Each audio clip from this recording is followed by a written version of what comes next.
Buong buhay nagpakahirap ang nanay ko. Kaya dapat lang na sa bagong bahay siya tumira para magpahinga. Ang nanay mo naman ay may sakit. Mas makabubuti sa kanya ang home for the aged.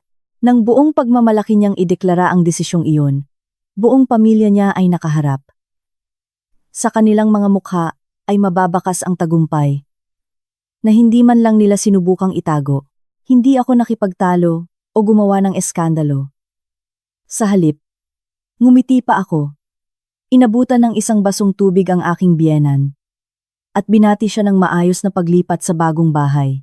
Kinabukasan, nang magdala ang ahente ng sunod-sunod na mga taong titingin sa bahay na naipundar ko bago ako kinasal. Doon lang siya totoong nataranta. Ang bahay na dala ko nang ako'y magpakasal. Pilit niyang inangkin para ibigay sa nanay niya. Kung ganoon, ibebenta ko na lang ito. Walang nagawa ang buong pamilya ng asawa ko. Welcome sa aming channel. Salamat sa pagbisita at huwag kalimutang i-follow kami para hindi nyo palagpasin ang ating mga susunod na kwento. Paida. Padabog na ibinaba ni Carlo ang kanyang kutsara't tinidor sa mesa. Umaalingaw-ngaw ang matalim na tunog. Ang ilaw sa sala ay tila dumilim ng isang saglit. Ang nanay niya na si Rosa at ang kapatid niyang si Mika, tatlong pares ng mata ang sabay-sabay na tumitig sa akin. Iniangat ko ang aking ulo. Hindi pa man lang nalulunok ang kanin sa aking bibig. Tumikhim si Carlo. Sabi niya, "Tessa, may isang bagay akong matagal nang pinag-isipan. At kailangan ko itong sabihin ngayon." Umakto siyang parang padre de pamilya. Ang bagong kondo natin sa BGC, ite-turn over na next month. Nagdesisyon ako na doon na patirahin si Mama. Tiningnan ko lang siya at hindi nagsalita. Agad namang yumuko ang biyenan kong si Rosa. Pinunasan ng likod ng kanyang kamay ang gilid ng kanyang mga mata. Kahit tuyong-tuyo ito at walang ni isang patak ng luha. Sabi niya, "Anak, buong buhay ko hindi pa ako nakatira sa ganyang kagandang kondo. Baka makaabala lang ako sa inyong mag-asawa." Mabilis namang sumingit si Mika. "Ma, ano ba yung sinasabi mo? Napakabuti ng anak nyo.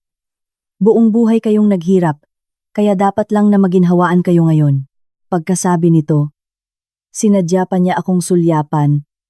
Ang kanyang mga mata ay puno ng paghahamon at pagyayabang. Tuwang-tuwa si Carlo. Hinawakan niya ang kamay ni Rosa at bahagyang tumaas ang boses. "Ma, desidido na to. Lilipat kayo doon at walang makakapigil."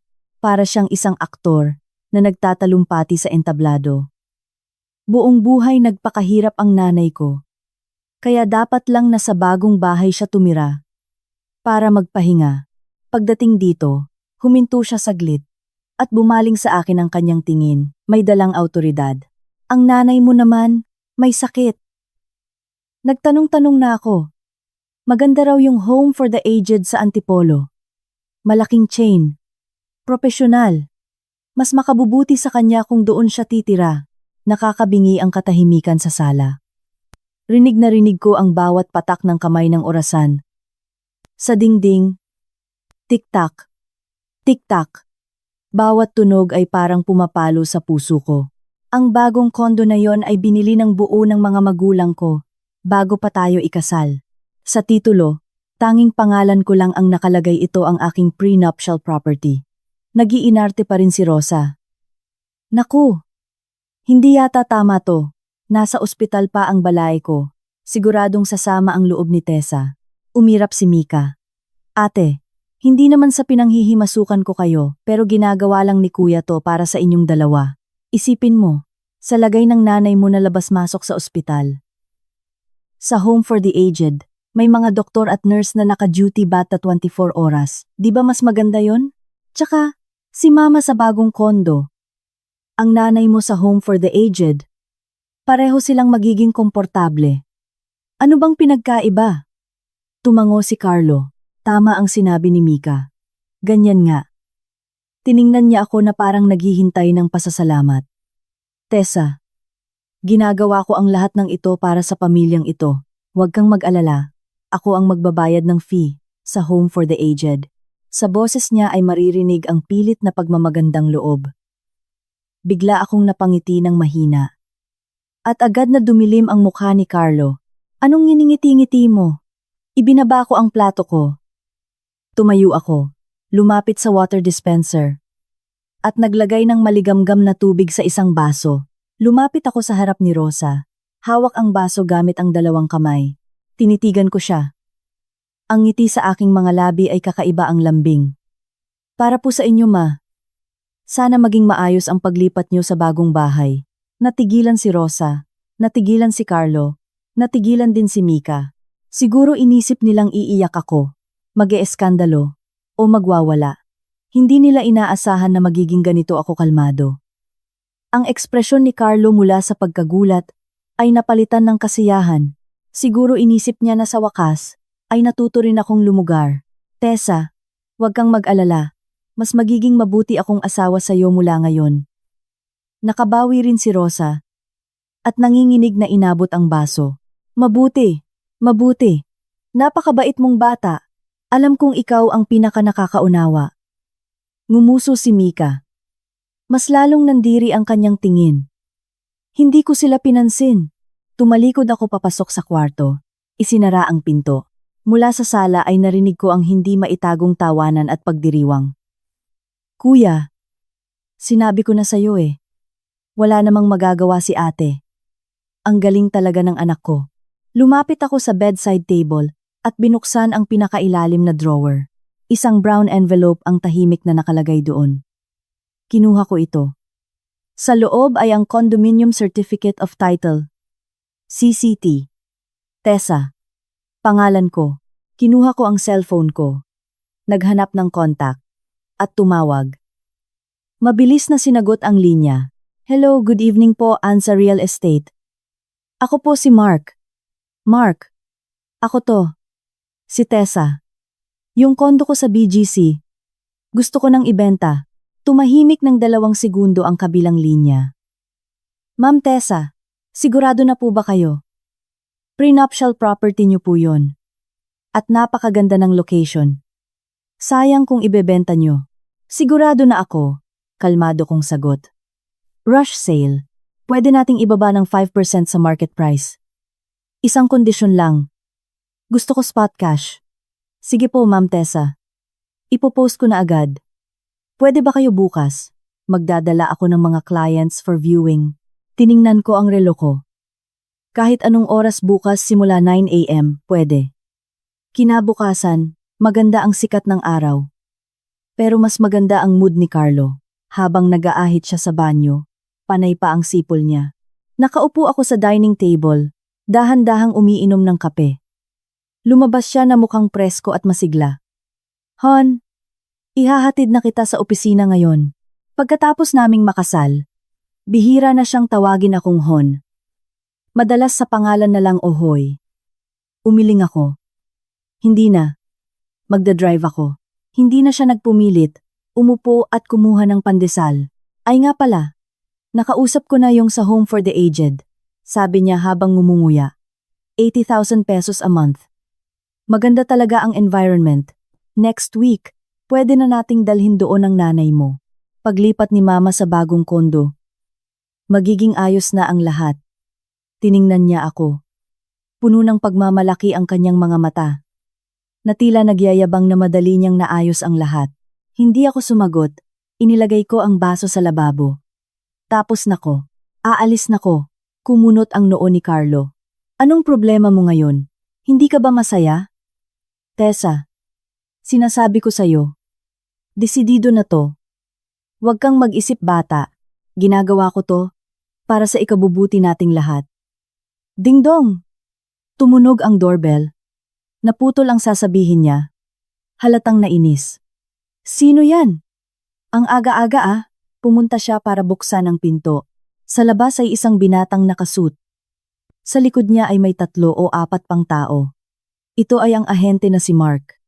Nang makita ni Mark si Carlo, bahagya siyang natigilan pero agad nang ngumiti ng propesyonal. Good morning po. Dito po ba ang unit ni Ma'am Tessa? Galing po kaming Anza. May viewing po kami ngayon. Agad na tumigas ang mukha ni Carlo. Viewing? Anong titingnan nyo? Isang middle-aged na mag-asawa sa likod ang sumilip. Ito ba yung unit? Maganda nga ang location. Halatang hindi pa napoproseso ng utak ni Carlo ang nangyayari. Nagkakamali kayo. Hindi binebenta ang bahay na to. Medyo nailang si Mark at sumilip sa loob. Ma'am Tessa? Lumabas ako mula sa kusina at tumango sa kanya. Mark, andyan na pala kayo. Tuloy kayo. Itinuring kong parang hangin si Carlo. At diretsong nakipag-usap sa mga buyers. Tuloy po kayo. Feel free na tingnan ang paligid. Nagsuot sila ng shoe covers at pumasok. Biglang sumikip ang sala. Sa wakas ay natauhan si Carlo. Sumugod siya at mahigpit na hinawakan ang braso ko. Sobrang diin na nakakaramdam na ako ng sakit. Tessa! Anong ibig sabihin nito? Mababa ang boses niya. Pero puno ng galit. Inalis ko ang kamay niya. Gaya ng nakikita mo.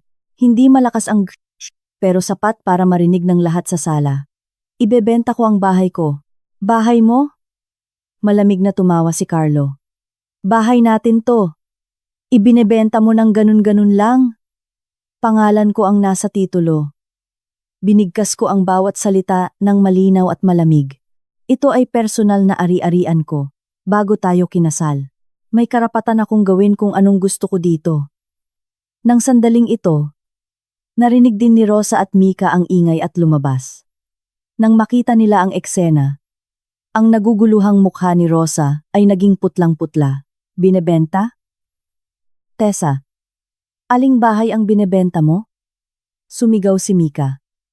Kuya! Binebenta niya yung kondo sa BGC. Ayaw niyang doon tumira si Mama. Ang mga mukha ni Mark at ng mga buyers ay naging napaka-interesante. Isang live na pampamilyang teleserye ang nagaganap sa harapan nila. Nanlambot ang mga binti ni Rosa at napaupo sa sahig. Hinampas niya ang kanyang mga hita. At umiyak. Bakit ba ang malas ng buhay ko? Nagpakahirap akong palakihin ang anak ko. Gusto ko lang namang tumira sa bagong bahay. Pinagdadamot pa. Napakasama ng ugali ng manugang na to. Gusto niya yata akong mamatay. Agad na yumuko si Mika, para alalayan siya. Ma, wag kayong magkaganyan. Aayusin to ni Kuya. Tumingala siya, at tiningnan ako ng masama. Tessa, wala ka bang konsensya? Ang mukha ni Carlo ay kasing pula ng kamatis sa galit. Sa harap ng ibang tao, nawasak ang kanyang dignidad. Sumugod siya at kinorner ako sa pader. Ang mga mata niya'y mapupula na parang isang hayop na nasaktan. Hinarangan niya ako. Tinakpan ang paningin ng lahat. Nagbebenta ka ng bahay. Gusto mo ba akong patulugin sa kalye? Saan ako titira? Wala akong pakialam kung saan ka titira. Tiningnan ko siya ng diretso sa kanyang mga pulang mata. Kalmadong sumagot. Bumilis ang kanyang paghinga. Bumababa't tumataas ang kanyang dibdib. Tessa, wag mo akong pilitin. Pinipilit mo ko. Ibinalik ko ang tanong sa kanya. Carlo, ikaw ang nagdesisyon. Nagdesisyon kang patirahin ang nanay mo sa bagong kondo ko. Nagdesisyon kang ilagay ang nanay ko sa home for the aged. At ngayon, nagdesisyon akong ibenta ang sarili kong bahay. Patas lang. Natameme siya. Walang masabi. Nanginginig ang mga kalamnan niya sa mukha dahil sa galit. Pero nanay ko siya. Pinaghirapan niya akong palakihin. Ang nanay ko. Madali lang ba niya akong pinalaki? Tiningnan ko siya sa mata. Nasa ospital pa ang nanay ko. Pero pinaplano mo na siyang itapon sa home for the aged. Habang ang bahay ko ay inilaan mo. Na para sa nanay mo, Carlo. Nung ginagawa mo yon, naisip mo ba na nanay ko rin siya? Umiwas siya ng tingin. Hindi makaharap sa akin. Sa sahig, patuloy pa rin sa pag-iyak si Rosa. Nakikisali rin si Mika, kaya naging isang malaking gulo ang buong bahay. Si Mark at ang mga buyers ay nakatayo lang sa isang gilid, hindi alam kung tutuloy o aalis. Huminga ako ng malalim, hindi na pinansin si Carlo. Nilampasan ko siya at ngumiti sa mga bisita. Pasensya na po kayo sa iskandalo. Sinabi ko sa mag-asawa. May kaunting hindi pagkakaintindihan lang sa pamilya, pero hindi nito apektado ang pagbebenta. Nagkatinginan silang mag-asawa. Medyo nag-aalangan. Hindi ko sila binigyan ng pagkakataong umatras. Sir, ma'am, ipapakilala ko po ng kaunti. Maganda po ang airflow ng unit na to. At maghapon din ang pasok ng natural light. Ang malaking bintana sa living room ang may pinakamagandang view sa buong building, direkta sa Central Park. Ako po mismo ang nag-supervise ng interior design nito, 2 taon na ang nakakalipas. Lahat po ng materials ay eco-friendly at walang amoy. Malinaw at kalmado ang boses ko. May taglay na kakaibang panghihikayat na para bang walang kinalaman sa akin ang gulong nangyayari sa likod ko. Tiningnan ako ni Carlo. Siguro ngayon lang niya ako nakitang ganito. Sa isip niya, palagi akong mabait, mapagparaya, at madaling manipuluhin. Hindi niya inakalang lalaban ako, lalo na't lalaban ako ng ganito katindi at walang iniiwang daan para umatras. Malinaw na malinaw sa isip ko ngayon. Ang pagbebenta ng bahay ay simula pa lang. Ang 5 taong kasal na ito ay parang sugat na matagal nang nagnanana, matagal na dapat hiniwa. Nagtanong na ako sa abogado ko. Ang kondo na ito ay prenuptial property ko, kaya sa akin ang buong karapatan nito. Ang lumang bahay naman na tinitirhan namin ngayon ay prenuptial property ni Carlo. Kung maghihiwalay kami, aalis akong walang dala. Akala niya matatakot ako doon. Pero hindi niya alam.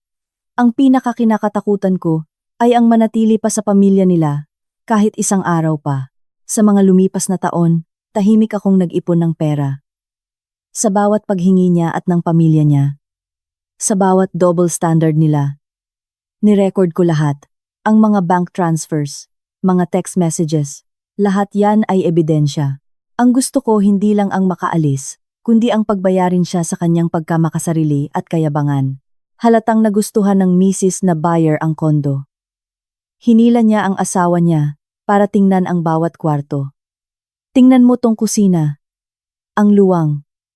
Unti-unting humina ang iyak ni Rosa. Siguro na-realize din niya na walang kwenta ang pag-iinarte niya sa akin. Kung may problema, isara natin ang pinto at pag-usapan natin.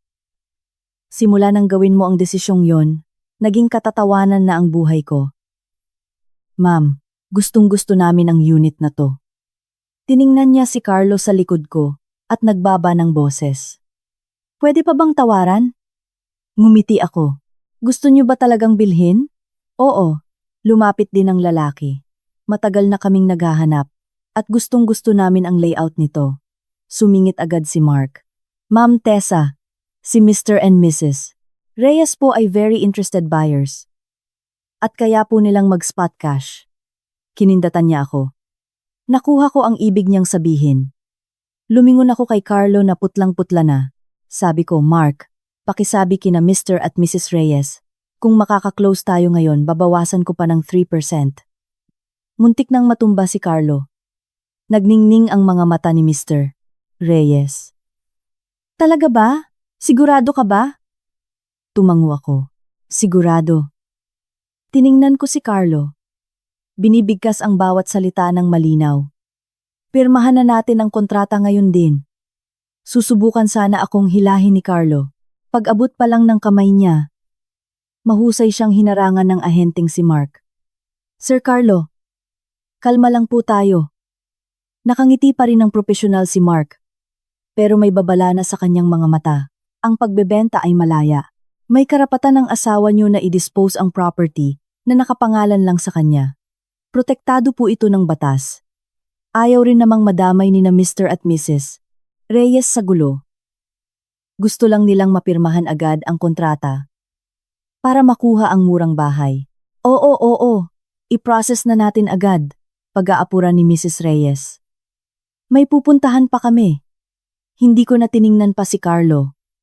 Sa paningin ko, isa na lang siyang malabong background. Sumunod ako kay Mark papunta sa meeting room para pumirma. Tuluyan nang naputol ang katinuan ni Carlo ng sandaling iyon. Tessa, napakasama mong babae. Papatayin kita. Umalingaw-ngaw ang sigaw niya sa buong opisina ng real estate na patingin ang lahat. Mga empleyado, ibang kliyente, pati mga dumadaan. Hindi ako umiwas. Alam kong hindi ako makakaiwas. Pumikit na lang ako dahil sa instinct.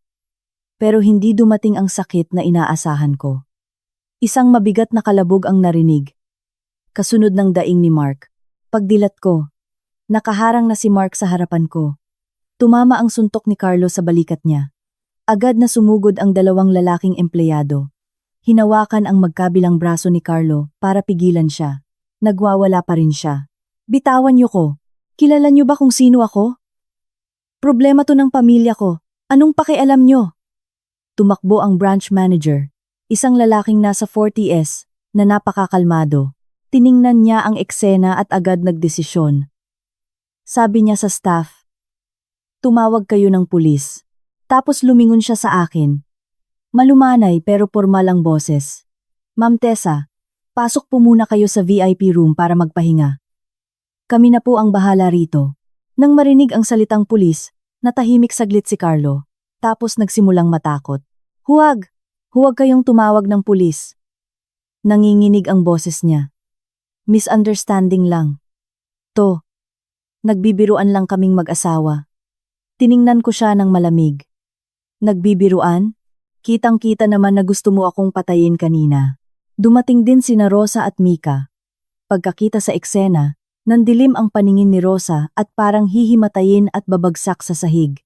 Pero sa pagkakataong ito, wala nang sumalo sa kanya. Kumapit na lang siya sa hamba ng pinto. Nakatayo roon ng nakayuko. Tinuro ako ni Mika at sumigaw.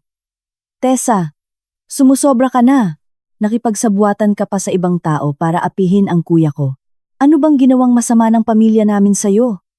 Tinamad na akong makipagtalo sa kanya. Tumango ako sa manager. "Salamat po, pasensya na sa abala." Sumunod ako sa isang babaeng staff papasok sa VIP room at isinara ang pinto. Naputol ang lahat ng ingay sa labas.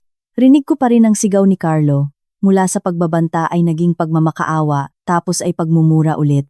Kinuha ko ang cellphone ko at tiningnan ang oras, saka nag-message sa abogado ko. Nanakit si Carlo. Tumawag na ng pulis ang ahente. Mabilis na nag-reply ang abogado. Itago ang ebidensya. Isa itong magandang patunay ng domestic violence. Malaking pabor ito sa kaso natin sa annulment. Tiningnan ko ang mga salita sa screen. Napakapanatag ng loob ko. "Carlo, ikaw ang may gawa niyan sa sarili mo." Pagkalipas ng mga 20 minuto, dumating ang mga pulis. Unti-unting tumahimik sa labas. Kumatok ang manager at pumasok. Nasa likod niya sina Mr. at Mrs. Reyes. "Ma'am Tessa, pasensya na po sa nangyari." Iniabot niya sa akin ang isang basong maligamgam na tubig. "Dinala na po sa presinto yung nanggugulo. Huwag na po kayong mag-alala. Medyo komplikado ang reaksyon ni na Mr. at Mrs. Reyes." Nag-aalangang nagsalita si Mrs. Reyes. "Ija, paano yung kondo?" Nakuha ko ang ibig niyang sabihin. Nag-aalala silang baka magkaproblema pa sila sa hinaharap. Ngumiti ako. "Huwag po kayong mag-alala. Malinis po ang papel ng bahay na to. Nakapangalan lang po sa akin. Pipirma tayo ng deed of absolute sale. DOAS. Ngayon. At kaliwaan na sa spot cash. Tungkol naman po sa asawa ko wala na." Kay Carlo. Inayos ko ang pagtawag sa kanya. Malapit na niyang matanggap ang letter galing sa abogado ko. Nagpa-process na po kami ng legal separation. Wala siyang karapatang makialam sa personal property ko. Matatag at buo ang boses ko. Nagkatinginan sina Mr. at Mrs. Reyes. At sa wakas ay nakahinga ng maluwag. "Sige! Sige!" Tango ni Mr. Reyes. "Pirmahan na natin." Pumasok si Mark, dala ang nakaprint na kontrata. Naka-ice pack pa rin ang balikat niya, pero nakangiti pa rin siya. "Ma'am Tessa, ready na po ang contract. Paki-check na lang po." Kinuha ko ito at binasa ang bawat linya, bawat clause, bawat numero. Nang makasigurong walang mali, kinuha ko ang ballpen at pumirma. "Tessa." Paglapat ng ballpen, pakiramdam ko ay tuluyan nang naalis ang bundok na nakadagan sa akin sa loob ng 5 taon. Dumating ang text mula sa bangko. Pumasok na sa account ko ang 5 million pesos na down payment. Tinago ko ang cellphone ko at tumayo. Reyes. "Nice doing business with you po." Lumabas ako sa opisina ng real estate. Napakasarap ng hangin sa labas. Umalis na ang mga pulis. Dinala na rin sina Carlo, Rosa, at Mika para kunan ng statement. Sa wakas, tahimik na rin ang mundo ko. Nag-book ako ng Grab papunta sa isang hotel sa gitna ng syudad. Hindi na ako babalik sa tinatawag nilang bahay. Ang lugar na yon para sa akin ay isa na lang tambakan ng mga nakakadiring alaala. Habang umaandar ang sasakyan sa kalsada, sunod-sunod na nag-vibrate ang cellphone ko. Hindi ko na kailangang tingnan kung sino yon. Nilabas ko ang phone ko. Nag-flash sa screen ang salitang asawa. Nakakatawa. Ni-mute ko ito. Pagkatapos, sunod-sunod na pumasok ang mga messages sa Messenger. Galing kay Mika. Tessa, napakasama mo. Ipinakulong mo ang kuya ko. Humanda ka. Hindi ka patatawarin ng pamilya namin.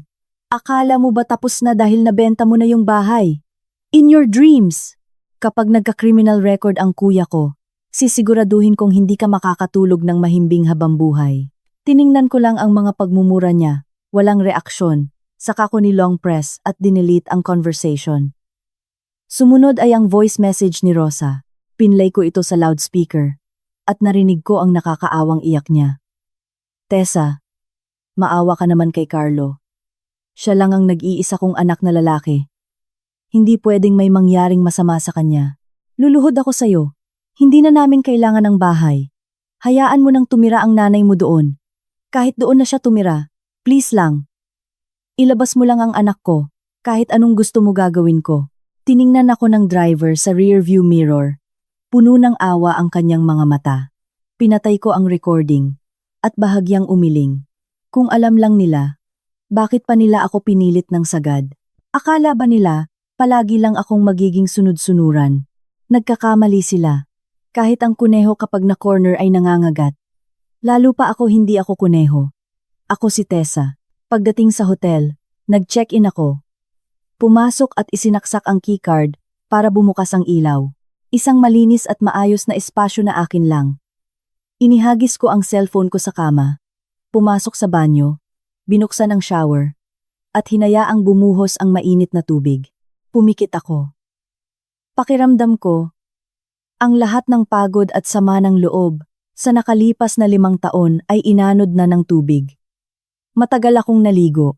Paglabas ko, may 12 ng missed calls at mahigit 100 unread messages. Pinunasan ko ang buhok ko. Umupo sa sofa. At hindi pinansin ang mga ito. Tumawag ako sa abogado ko. Attorney Santos. Ako po si Tessa. Hello Ma'am Tessa. Kamusta po ang sitwasyon? Napirmahan na ang kontrata. Nakuha ko na ang down payment. Nagwala si Carlo at nanakit sa opisina ng ahente. Kaya inaresto siya ng mga pulis. Okay, naiintindihan ko. Seryoso ang boses ng abogado. Ma'am Tessa, maganda ang ginawa nyo. Susunod, magfa-file tayo ng kaso under VAWC, Republic Act 9262, dahil sa pananakit niya, at isusunod natin ang petition for legal separation at annulment. Napakabigat na ebidensya nito pabor sa atin. Tungkol sa hatian ng ari-arian. Huwag kayong mag-alala. Ang prenuptial property ay inyo. Sa conjugal property naman, pwede nating hilingin sa korte na bigyan siya ng maliit na share o wala na talaga bilang bayad pinsala sa moral damages. Sige po, ipinapaubaya ko na sa inyo ang lahat. Huwag po kayong mag-alala. Pinatay ko ang tawag. Pakiramdam ko, nahulog na ang huling bato sa dibdib ko. Binuksan ko ang food delivery app. Umorder ng masaganang seafood feast para sa sarili ko. At nag-add pa ng 1 bote ng wine. Gusto kong i-celebrate ang bago kong buhay. Pagdating ng pagkain, binuksan ko ang TV. Isang comedy movie ang nasa screen. Habang nagbabalat ng lobster at nanonood, tawa ako ng tawa. Patuloy pa ring nag-vibrate ang cellphone ko. Pagkaubos ko ng huling kagat, kinuha ko ang cellphone ko. Hindi ko sila blinok. Masyado itong magaan para sa kanila. Binuksan ko ang chat namin ni Carlo. Mahigit 100 messages mula sa mga pagmumura hanggang sa natatarantang pagpapaliwanag. Sa huli, nagmamakaawa na. Hon, mali ako. Maling-mali. Hindi sana ako nanakit. Nawala ako sa sarili ko kanina. Patawarin mo na ako ngayon please. Umuwi na tayo at mag-usap ng maayos. Ibibigay ko kahit anong gusto mo. Wag lang tayong maghiwalay. Parang awa mo na. May pagmamahal pa naman tayo, di ba? Pagmamahal. Malamig akong napatawa. Binuksan ko ang kamera at kumuha ng litrato ng mesa kong puno ng pagkain. Tapos post ako sa Facebook na may caption. Ang sarap pala magsimula ng bagong buhay. Sinadya kong iset ang privacy na sina Carlo, Rosa, at Mika lang ang makakakita. Pagkatapos, pinatay ko ang cellphone at natulog. Napakahimbing ng tulog ko ng gabing iyon. Alam kong simula bukas, mag-uumpisa na ang tunay nilang bangungot. Kinaumagahan, ginising ako ng tawag mula sa room service. Umorder ako ng breakfast in bed. Ang sikat ng araw ay tumatagos mula sa malaking bintana. Habang humihigop ng kape, tinitingnan ko ang dumadaang mga sasakyan sa labas. Ito ang pinakamapayapang umaga ko sa loob ng 5 taon. Wala nang nakakasakal na hangin. Wala nang walang katapusang panunumbat. Wala nang pag-iingat sa mga sinasabi. Para lang maiwasan ang gulo. Kalayaan na lang ang natitira. Pagkatapos kumain, pumunta ako sa law office ni Attorney Santos. Pumirma ako sa formal na petisyon. Sabi ng abogado, ipadadala ang subpina ng korte sa opisina ni Carlo ngayong araw. Ang isa pang kopya ay ipapadala sa tinatawag ninyong bahay. Ma'am Tessa, ayon sa legal process, malalaman niya ito agad. Kailangan ninyong maghanda mentally, baka guluhin niya ulit kayo. Tumango ako. Alam ko po, nagpalit na po ako ng number. At mahigpit ang security sa hotel, hindi niya ako makikita. Pagkaalis ko sa law office, dumiretso ako sa bangko, nilipat ko ang 5 million pesos na down payment sa isang bagong bukas na account. Hindi kailanman malalaman ni Carlo ang ATM na ito. Bandang hapon, tumawag ako ng moving service. May kasamang 2 matipunong lalaki. Bumalik ako sa bahay na yon. Pagdating sa pinto, nag-alangan ako ng kaunti, pero isinaksak ko pa rin ang susi. Pagbukas ng pinto, napakagulo sa loob na parang dinaanan ng bagyo. Ang mga unan ng sofa ay nakakalat sa sahig. Ang mga gamit sa center table ay basag-basag. Ang pinto ng kwarto ko ay may malaking butas na sinipa. Ang cabinet ay nakakalkal. Ang mga damit, bag at alahas ay nagkalat. Halatang bumalik si Carlo at nagwala. Wala akong pakialam. Dumiretso ako sa kwarto. Hinila ang inihanda kong maleta. Kinuha ko lang ang mga bagay na pag-aari ko. Ang mga damit ko, laptop ko, mga libro ko, at ang litrato ni Mama. Ang mga binili ni Carlo para sa akin ay hindi ko na ginalaw, kasama na ang engagement ring na nalaman kong peke lang pala. Iniwan ko ang lahat. Itinuring na lang na severance pay para sa 5 taon ng aking kabataan. Mabilis kumilos ang mga movers. Wala pang 1 oras, ay naibaba na ang lahat ng gamit ko. Huli kong tiningnan ang bahay na ito isang lugar na puno ng stress, pag-aaway, at sakit. Wala akong nikatiting na panghihinayang. Isinara ko ang pinto at ipinatong ang susi sa shoe rack sa labas. Isang aksyon na tila isang ritual ng pagtatapos. Paalam, Carlo. Paalam sa tangang bersyon ng sarili ko. Sumakay ako sa truck papunta sa apartment na madali ang nirentahan ko. 1 bedroom, maliit lang ang sala, pero maaliwalas. Tumayo ako at itinuro kung saan ilalagay ang mga gamit. Tapos nagsimula na akong mag-ayos. Isinabit ang mga damit sa cabinet. Inayos ang mga libro sa shelf. At ipinatong ang litrato ni Mama sa tabi ng kama. Nang maayos ang lahat, hapon na. Ang sikat ng araw sa dapit hapon ay pumasok sa kwarto, binabalot ang lahat ng gintong liwanag. Kinuha ko ang bago kong cellphone at binuksan. Ang lumang SIM card ay matagal ko nang itinapon. Nag-login ako ulit sa Messenger. Kakapasok ko lang. Bumaha na ang friend requests. Lahat ay hinahanap ang lumang number ko. Ang mga profile pictures ay sina Carlo, Rosa, at Mika. May ilan ding mga estranghero, siguro mga kamag-anak nila. Hindi ko inaccept ang kahit sino. Binuksan ko ang post ko kahapon na naka-privacy. Sa baba nito ay daan-daang comments na puro pagmumura at mga nakakadiring salita na nakakatawa na lang basahin. Napangiti ako. Alam kong natataranta na sila.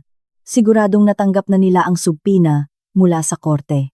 Ang annulment ay hindi na lang basta banta ko, kundi isang malamig na katotohanang nakalatag sa harapan nila.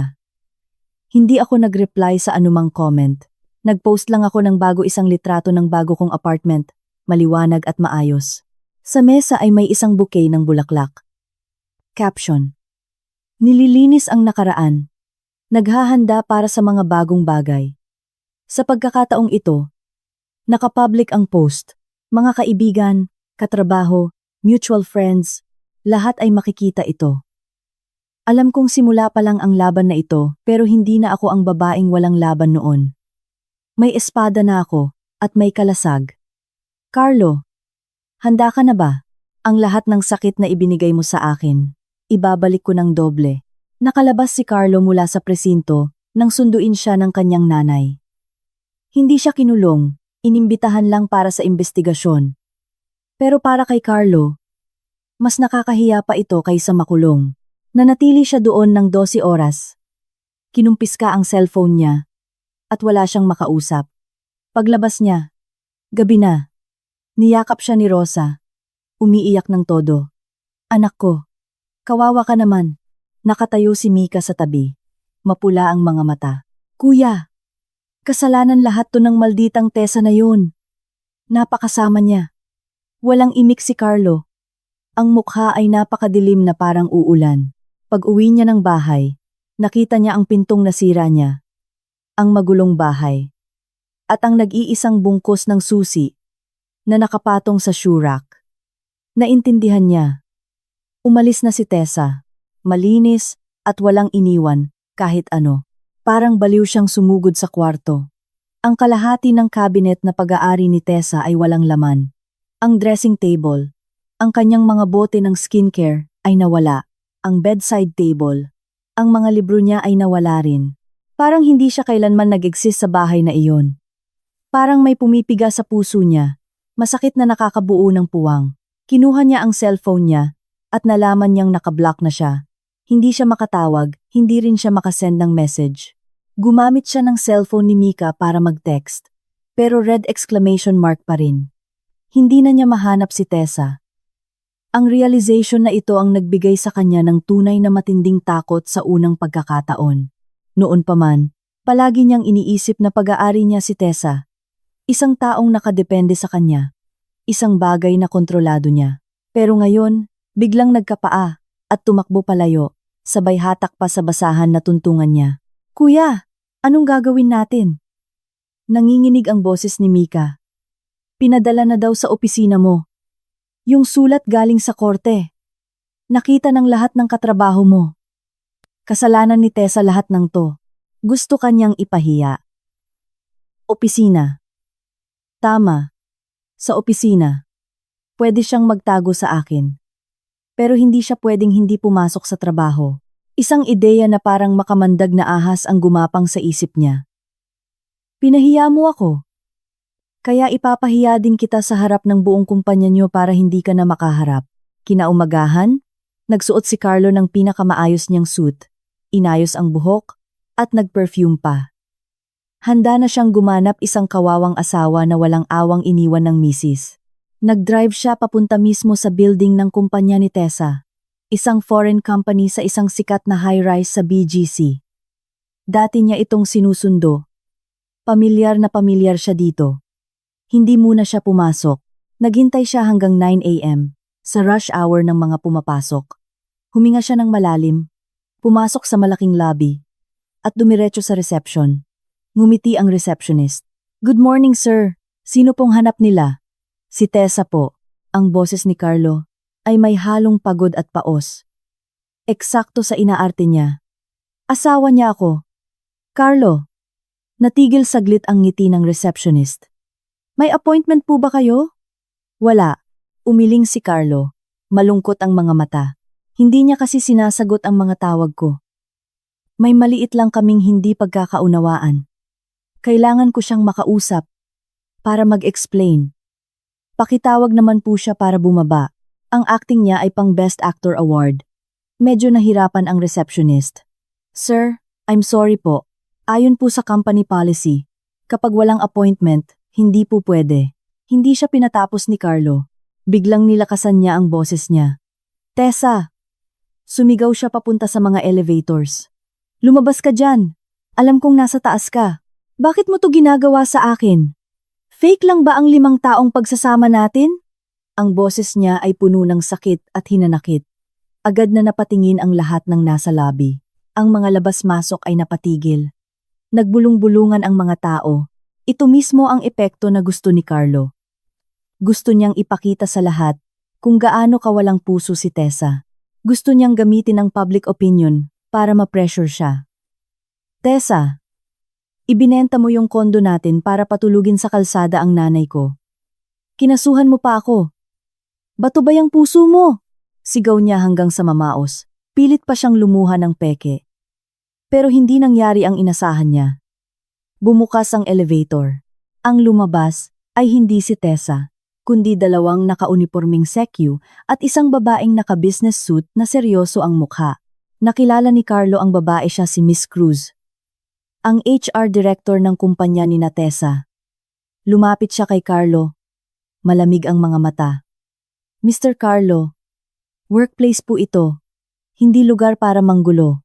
Pumwesto ang 2 sekyu sa magkabilang gilid niya. Natigilan si Carlo. Naghahanap lang naman ako ng asawa ko. Normal lang yon. Empleyado namin si Tessa. Tiningnan siya ni Miss Cruz na parang isang payaso. Sa oras ng trabaho, kargo siya ng kumpanya. Bukod pa rito, kahapon nag-file siya ng work from home request. Ang dahilan, tinatakot siya at pinagbabantaan ng ex-husband niya. At nanganganib ang kanyang personal na kaligtasan. Bawat salita ni Miss Cruz ay parang sampal, tinatakot at pinagbabantaan ng ex-husband. Nawasak ang lahat ng pagpapanggap niya at luminaw ang bulong-bulungan ng mga tao. Nang aabuso pala ng asawa. Mukha pa namang disente. Kaya pala gustong makipaghiwalay nung misis. Namula ang mukha ni Carlo. Gustong sumagot pero walang lumabas na salita. Na-realize niyang nahulog siya sa isang bitag. Isang bitag na matagal nang inilatag ni Tessa. Nahulaan ko ang bawat galaw niya. Tiningnan ni Miss Cruz ang kanyang relo. Mr. Carlo, bibigyan kita ng 2 choice. Una, umalis ka ng kusa. Pangalawa, ipapalabas kita sa mga guards namin. At kakasuhan ka pa namin ng public scandal at pang-aabala. Hindi malakas ang boses niya pero nakakakilabot ang awtoridad. Ang mga paa ni Carlo ay naging kasing bigat ng tingga. Sa ilalim ng daan-daang mapanlait na tingin, ineskortan siya ng mga sekyu palabas ng building. Pag-araw sa labas, masakit sa mata ang liwanag. Pakiramdam niya, nahubaran siya sa publiko na hiya, nagalit, at natakot. Nanginginig siyang tumawag kay Mika. Mika!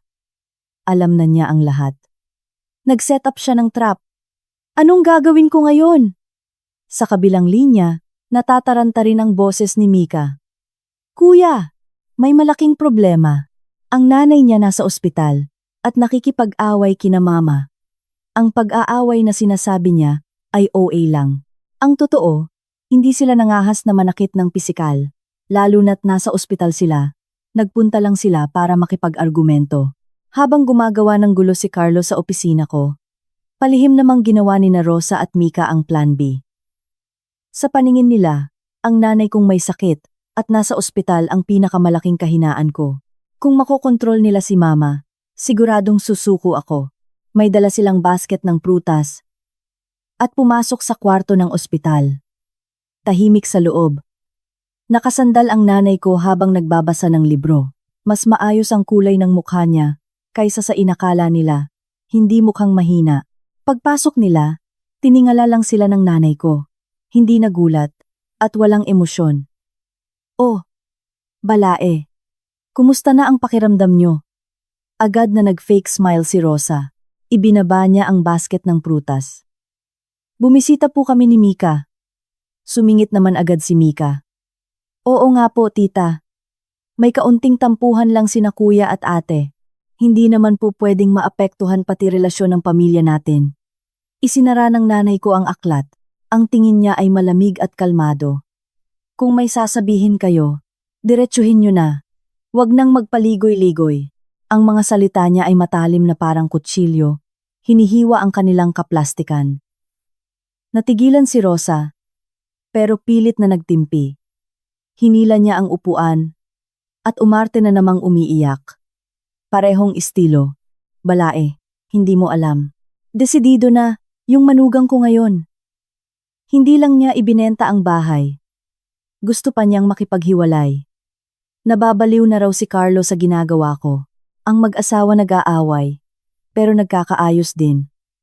Ano ba namang hindi nila kayang lagpasan? Pagsigunda ni Mika. Tama po yon, tita. Mahal na mahal po ni kuya si ate. Ibinibigay ang lahat. Gusto lang naman po niyang maging mabuting anak kay mama. At patirahin siya sa bagong bahay.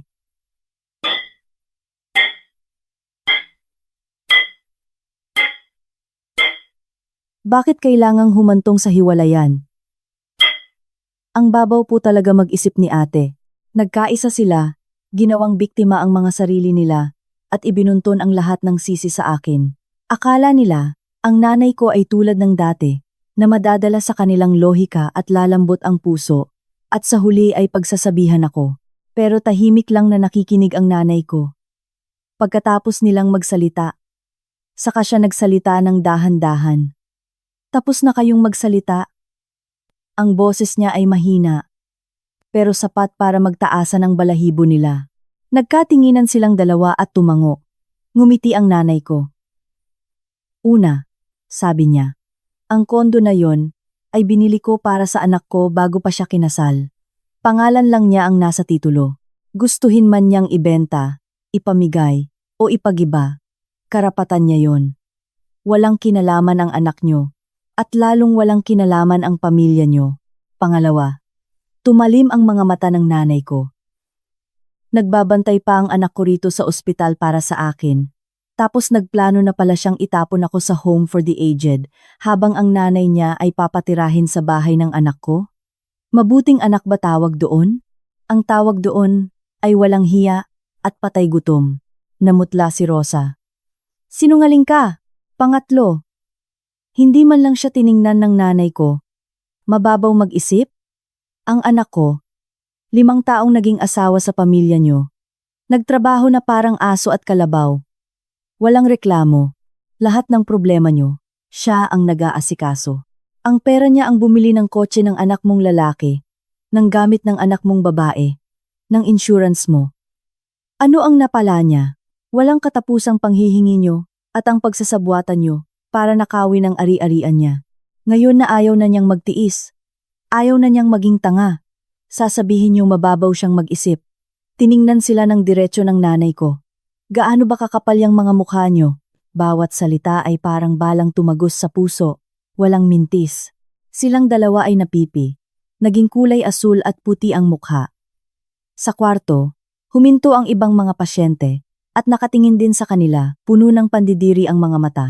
Pakiramdam ni Rosa ay nasusunog ang mukha niya. Gusto niyang magalit pero hindi niya magawa. Kaya nanginginig na lang niyang tinuro ang nanay ko. Ikaw! Mas mabilis ang reaksyon ni Mika. Hinila niya patayo si Rosa. Ma, tara na, wag nating pansinin to. Pareho lang silang baliw ni Tessa. Umalis sila na mukhang mga basang sisiw.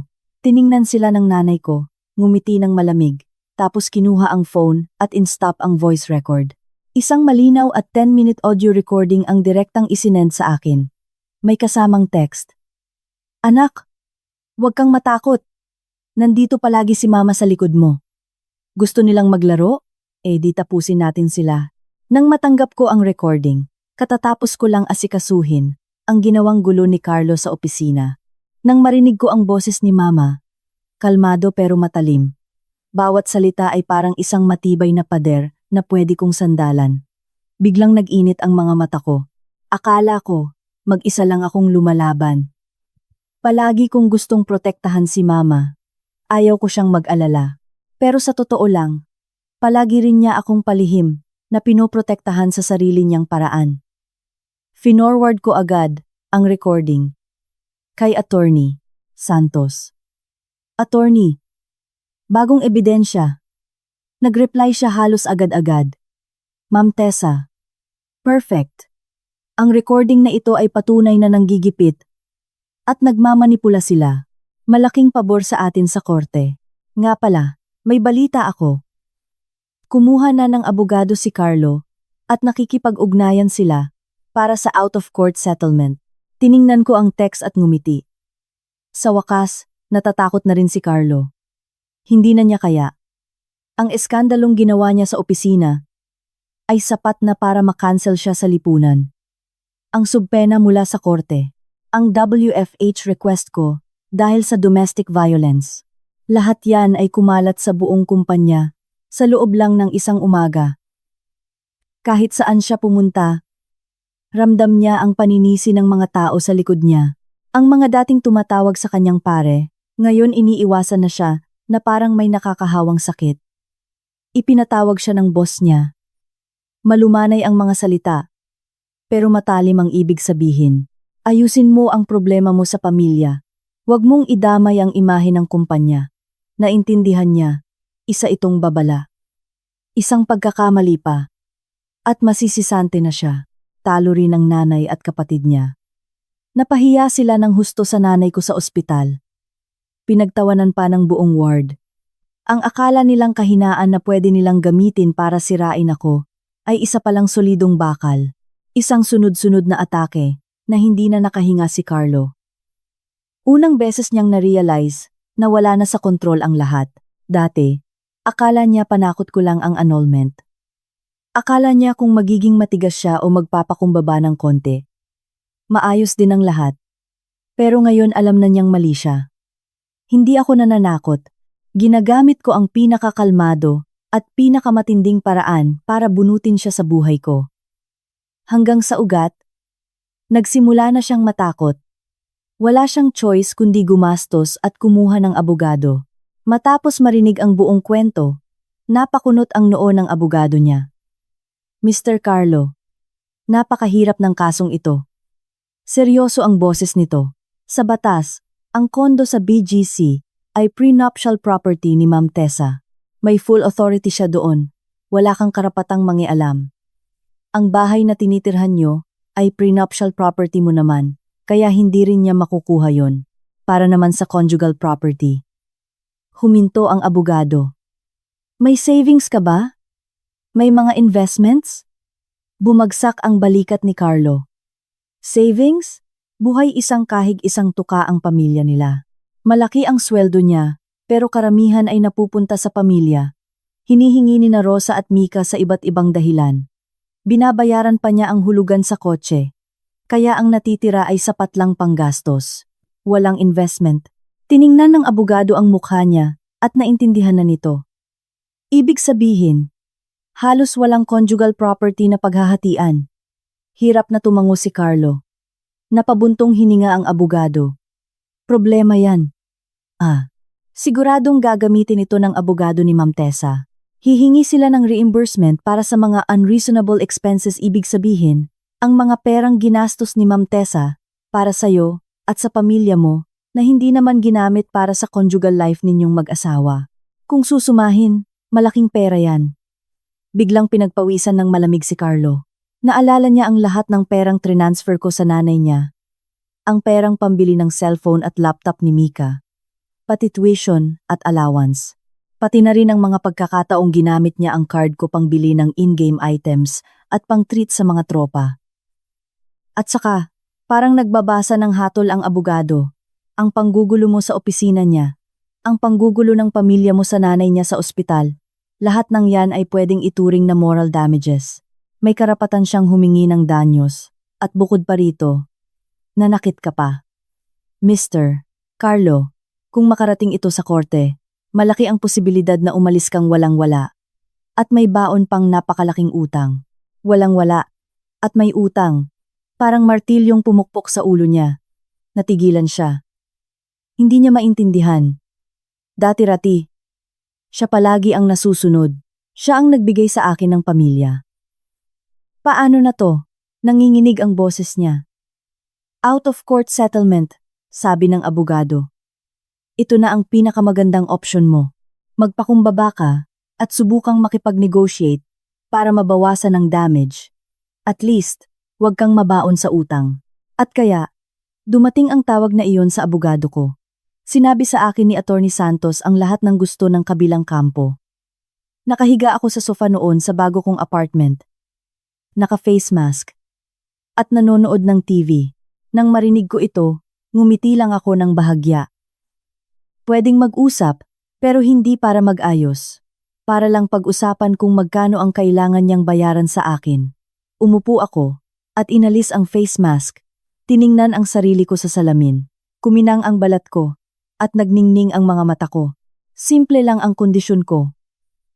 Una, lahat ng cash flow natin, simula ng ikasal tayo ay dapat may bank statement. Lahat ng ginastos para sa kanya, at sa pamilya niya na hindi para sa pamumuhay nating mag-asawa, babayaran niya ng 7 million pesos. Walang kulang kahit isang sentimo. Pangalawa, moral damages. Gusto ko ng 5 million pesos. Pangatlo, ang address ko na nakaregister sa bahay niya, dapat maitransfer sa loob ng 1 buwan. Pang-apat, kailangan niyang mag-public apology sa Facebook ko at sa Facebook niya. Aaminin niya ang ginawa niyang pananakit at ang pagtatangka nilang angkinin ang ari-arian ko. Ipin ang post na ito sa loob ng 1 buwan. Sa bawat kondisyong sinasabi ko, mas lalong nagliliwanag ang mga mata ni Attorney Santos. Sa huli, napatawa siya. Hindi niya tatanggapin yang mga yan. Tumawa rin ako. Alam ko, gusto ko lang ipaunawa sa kanya ang isang bagay. Ang kapangyarihan ay nasa akin simula't sa pool. Wala siyang karapatang makipag-negotiate. Kailangan lang niyang tanggapin ang hatol. Ibinaba ko ang telepono. May pumasok na text mula sa isang unknown number. Galing kay Carlo, mahaba at puno ng pagsisisi at pagmamakaawa. Tessa, alam kong mali ako. Hindi ba pwedeng kalimutan na lang natin yung nakaraang 5 taon? Bumalik na tayo sa dati please. Bumalik sa dati. Tiningnan ko ang 4 na salitang iyon. At natawa na lang. Hindi ako nag-reply. Binuksan ko ang banking app ko para tingnan ang natitirang balance para sa kondo sa BGC. Sabi ng ahente, pinakamatagal na ang 3 araw. Para matransfer ang 23 million pesos. Para mabuo ang 28 million. Tiningnan ko ang mga numero at tahimik na nagsalita. Hindi na. Ipinadala ni Attorney Santos ang buong 4 na kondisyon ko kay Carlo. Sabi niya, tumahimik daw ng halos kalahating minuto ang kabilang linya bago sumagot sa pagod na boses na kailangan pa niyang kausapin ang kliyente niya. Nang marinig ni Carlo ang mga kondisyon na iyon, sa loob ng isang masikip at mainit na law office, ang lumang aircon ay umuugong na parang nahihirapang huminga. Binasa ng abogado niya ang bawat kondisyon. Wala ako doon. Pero halos ma-imagine ko ang ekspresyon ng mukha niya. Mula sa hindi makapaniwala hanggang sa galit. At sa huli ay naging nakakatakot na mukha. Pagdating sa ika-4 na kondisyon, ang public apology. Bigla siyang tumayo at hinawi ang center table. Basag ang basong-baso sa sahig. Nabaliw na ba siya? Sigaw niya na parang hayop na na-corner. Baliw na talaga. Papabayarin niya ako. Saan ako kukuha ng pera? Pera yun. Na ginastos namin after ikasal. Conjugal expenses yun. Bakit ako lang ang magbabayad? Tsaka 5 million pesos na moral damages. Bakit hindi na lang siya mang-hold up ng bangko? Tapos papayagin pa niya akong mag-public apology. Aaminin ko. Yung domestic violence at pangangamkam ng ari-arian niya. Paano pa ako haharap sa mga tao? Ang abogado niya, isang lalaking nakasalamin na nasa middle age, ay tahimik lang na nakatingin sa kanya. Hinintay muna nitong matapos ang pagsigaw ni Carlo bago dahan-dahang magsalita. Mr. Carlo, kumalma ka muna. Sa usaping legal, kailangan kitang paalalahanan. Una, sa mga conjugal expenses, ginamit ng abogado ni Ma'am Tessa ang isang malinaw na konsepto, abnormal expenses. May ebidensya silang nagpapatunay na ang 7 milyon na yon ay hindi ginamit para sa pamilya niyo bilang mag-asawa, kundi bilang suporta sa pamilya mo at sa personal na gastos mo. Kapag tinanggap yan ng korte, kailangan mo talagang ibalik. Pangalawa, moral damages. Malaki ang 5 million pesos. Pero negotiable yan. Dahil sa ginawa mong public scandal, kasama pa ang panggugulo ng pamilya mo sa ospital, malamang na ibigay ng korte ang bahagi ng hinihingi niya. Pangatlo, at pinakaimportante ang public apology.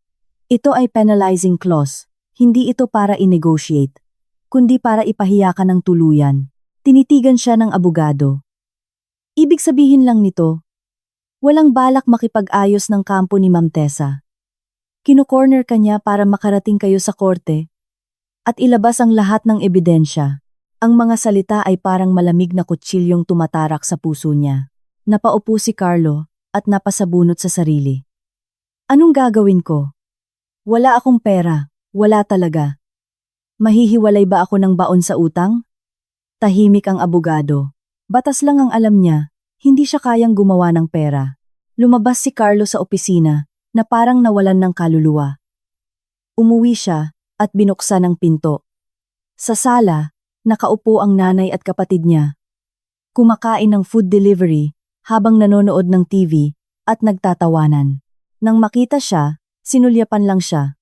Nandito ka na pala, tanong ni Mika habang ngumunguya. Anong sabi ng abogado? Lumambot na ba yung babaeng yon? Tiningnan sila ni Carlo. Tiningnan niya ang pagiging manhid nila. Sumabog ang galit na matagal nang naipon sa kanya. Sumugod siya at inagaw ang pagkain ni Micah. At malakas na inihagis sa sahig. Nagkalat ang mantika. Sumigaw si Mika. Ano bang ginagawa mo? Nagulat din si Rosa. Carlo, nababaliw ka na ba? Mapula ang mga mata ni Carlo. Nanginginig ang boses. Kain! Kain! Kain!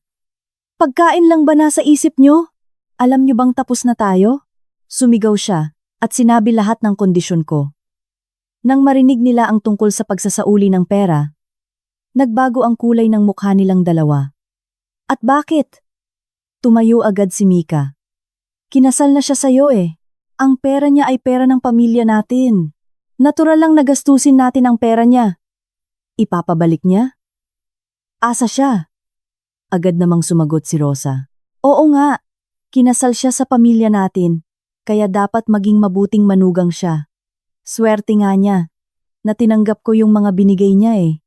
Gusto ba niya tayong mamatay? Ang reaksyon nila ay eksakto makasarili, gahaman, at walang nikatiting na pagsisisi. Biglang nakaramdam ng kawalan ng pag-asa si Carlo. Dati, iniisip niya na siya ang haligi ng tahanan, at ang nanay at kapatid niya ang nag-aalaga sa kanya. Pero ngayon niya na-realize na hindi sila support system. Pabigat sila. Dalawang butas na walang hangganan na nagtutulak sa kanya sa bangin. Swerte. Tumawa ng pilit si Carlo. Alam niyo ba kung magkano hinihingi niya? Estimate ng abogado, nasa 7 million yung babayaran niyo, tapos 5 million sa moral damages. 12 million pesos. May pera ba kayo? Kaya niyo bang bayaran? Natahimik silang dalawa. Sobrang laki ng halagang yon. 12 million. Kahit ibenta pa sila, hindi yun sasapat. Pero hindi pwedeng ikaw lang magbabayad. Utal na sabi ni Mika. Gumastos din ako. Gumastos din si Mama. Sama-sama tayong magbayad. Tiningnan siya ni Carlo ng malamig. Kumikita ka ng 30,000 pesos a month. Pero sarili mo nga. Di mo mabuhay. Anong ibabayad mo? Lumingon siya kay Rosa. At kayo ma, kasya ba ang pensyon niyo pambili ng gamot? Huwag niyo kalimutan, may utang pa tong bahay na to na 10 million. Nagbabayad ako ng 80,000 pesos a month. Saan ako kukuha ng pera? Ang usapan ay nauwi sa away. Sisihan at pag-iwas sa responsibilidad. Ang pamilya, kapag hinarap sa pera, ay numipis na parang papel. Biglang tumunog ang phone ni Carlo. Unknown number. Inis niya itong sinagot. Sino to? Isang formal na boses lalaki sa kabilang linya. Hello, Mr. Carlo po? Galing po ako sa car loan department ng bangko. Gusto ko lang ipaalala na 3 days past due na po ang auto loan nyo. Kung hindi nyo mababayaran sa loob ng 24 oras, hahatakin na po namin ang sasakyan nyo ayon sa kontrata at maaapektuhan po ang credit history nyo. Umugong ang utak ni Carlo. Doon lang niya naalala na ang car loan niya ay naka-auto-deduct sa isang account. Yun ay ang ATM payroll account ko, na siya ring tanging account na may laman sa bahay nila. Ngayong umalis na ako, sigurado akong si maid ko na rin ang pera doon. Tapos na siya, totoong sa kalye na siya pupulutin. Ibinaba niya ang tawag. Napaupo siya sa sahig. Nag-aaway pa rin ang nanay at kapatid niya, pero hindi na niya sila naririnig. Isa na lang ang nasa isip niya. Kailangan niya akong mahanap. Kahit anong mangyari, hindi siya pwedeng matalo ng ganito. Tiningnan niya ang contacts niya at tinawagan lahat ng mutual friends namin, kahit sinong may alam kung nasaan ako. Gusto niyang idamay ang buong mundo para gumawa ng drama. Isang kawawang asawa na iniwan ng malupit na asawa. Gusto niya akong dungisan gamit ang moralidad. Hindi siya naniniwalang magagawa ko ang lahat ng ito ng mag-isa. Sa wakas, pumasok na ang natitirang pera mula sa kondo sa BGC. 33 million pesos, walang kulang. Tiningnan ko ang mahabang string ng numero sa banking app ko. Hindi nagwala ang puso ko gaya ng inasahan ko. Walang matinding excitement. Mayroon lang napakatibay na pakiramdam ng kapayapaan. Parang nahulog na ang lahat sa tamang pwesto. Unang ginawa ko, nag-transfer ako ng 1 million pesos sa medical account ni Mama. Nag-text ako. Ma, nakuha niyo na po ba? Wag po kayong mag-alala sa pagpapagamot niyo. Ako na po bahala sa pera. Mabilis nag-reply ang nanay ko. Nakuha ko na anak. Bakit ang laki ng pinadala mo? Hindi ko naman to mauubos. May kasama pang smiley face emoji. Tiningnan ko yon at nag-init ang ilong ko. Sa mundong ito, ang tanging taong totoong nagmamahal sa akin at walang hinihinging kapalit ay ang nanay ko. Ang ikalawang ginawa ko ay ang kumuha ng premium insurance plan na may health, accident at retirement coverage. Gusto kong makasiguro na kahit anong mangyari sa future, mabubuhay pa rin ako ng maayos. Matapos ang lahat ng yon, nagpalit ako ng hairstyle, pinagupitan ang mahaba kong buhok na inalagaan ko ng 5 taon. Ang maikling buhok ay nagpaginhawa sa pakiramdam ko at nagmukha akong mas masigla. Pumunta ako sa mall at bumili ng bagong set ng mga damit. Yung mga brands na dati tinitipid ko at iniisip na masyadong mahal. Ngayon, pag-swipe ko ng card, hindi man lang ako napakurap. Nag-enroll ako sa yoga class. At sa isang flower arrangement class, nagsimula akong matutong mabuhay para sa sarili ko. At hindi umikot ang buhay ko sa isang lalaki o sa pamilya niya. Mapayapa at buo ang buhay ko. Hanggang sa isang hapon, biglang nag-vibrate ng sunod-sunod ang cellphone ko. Group chat namin ng mga college friends ko. Magulo sa loob ng group chat, may nagtag sa akin. Tessa, tingnan mo. Nag-post si Carlo. Kumabog ang dibdib ko. Alam kong nagsisimula na siyang umatake. Hindi ko klinik ang link na sinend nila. Binuksan ko mismo ang Facebook ko. Ang profile picture pa rin ni Carlo ay ang wedding picture namin. Sa litrato, pareho kaming nakangiti ng matamis. Ngayon kung titingnan, nakakatawa na lang. Ang pinakabagong post niya ay 1 hour ago. Isang mahabang nobela. Ang title, 5 taong kasal. Isang basag na pangarap. Luha ng isang asawang lalaki. Matiyaga ko itong binasa. Puno ng emosyon ang post. Nakakaiyak at nakakaawa. Ginawa niya ang sarili niya na isang mapagmahal, matiyaga, at nagsasakripisyong asawa para sa pamilya. Sabi niya, dahil gusto niyang mabigyan ako ng magandang buhay, nagpakahirap siyang magtrabaho para kumita ng pera. Sabi niya, sinusunod niya lahat ng gusto ko. Sabi niya, mabuting manugang siya sa nanay ko. At mabuting anak sa nanay niya. Sinusubukan niyang ibalanes ang 2 pamilya. Tapos biglang nag-iba ang tono. At nagsimula na siyang sisihin ako. Sabi niya, mukha daw akong pera, walang puso, at manhid. Minamaliit ko raw ang pamilya niya. Diring-diri sa pinanggalingan niya. Sabi niya, dahil lang sa pera, tinapon ko ang 5 years namin. Pinilit ibenta ang bahay namin. At gumawa ng mga kasinungalingan.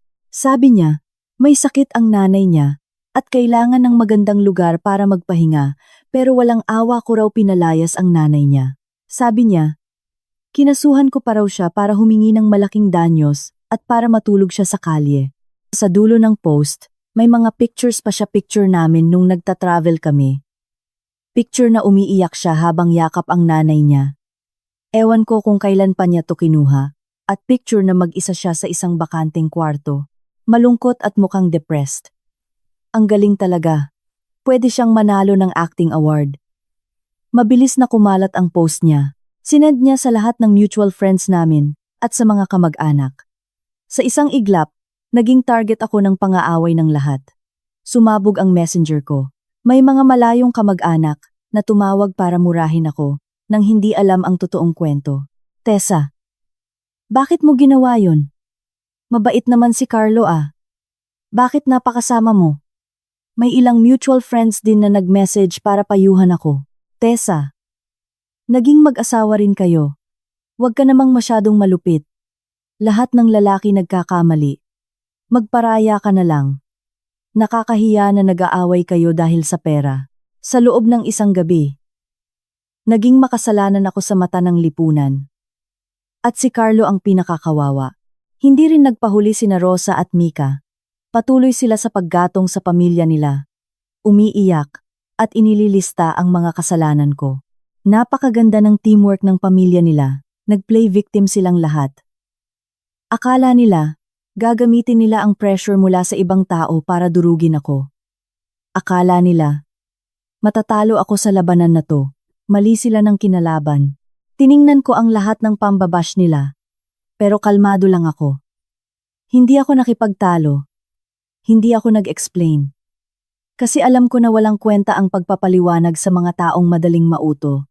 Ang gagawin ko ay sunugin sila gamit ang sarili nilang apoy. Kalmado akong kumuha ng ilang screenshots. Tapos, binuksan ko ang Facebook ko. Hindi ako gumawa ng nobela. Nag-post lang ako ng ilang pictures. Una, picture ng condominium certificate of title. Nakalagay ng malinaw ang pangalan ng owner. Tessa. Mode of acquisition. Purchase.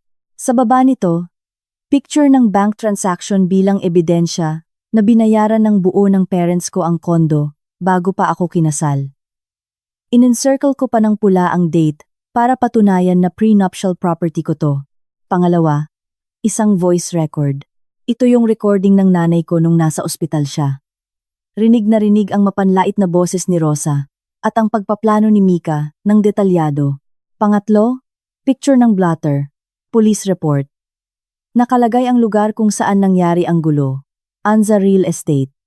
Reason, physical injuries, pananakit. Suspect, Carlo.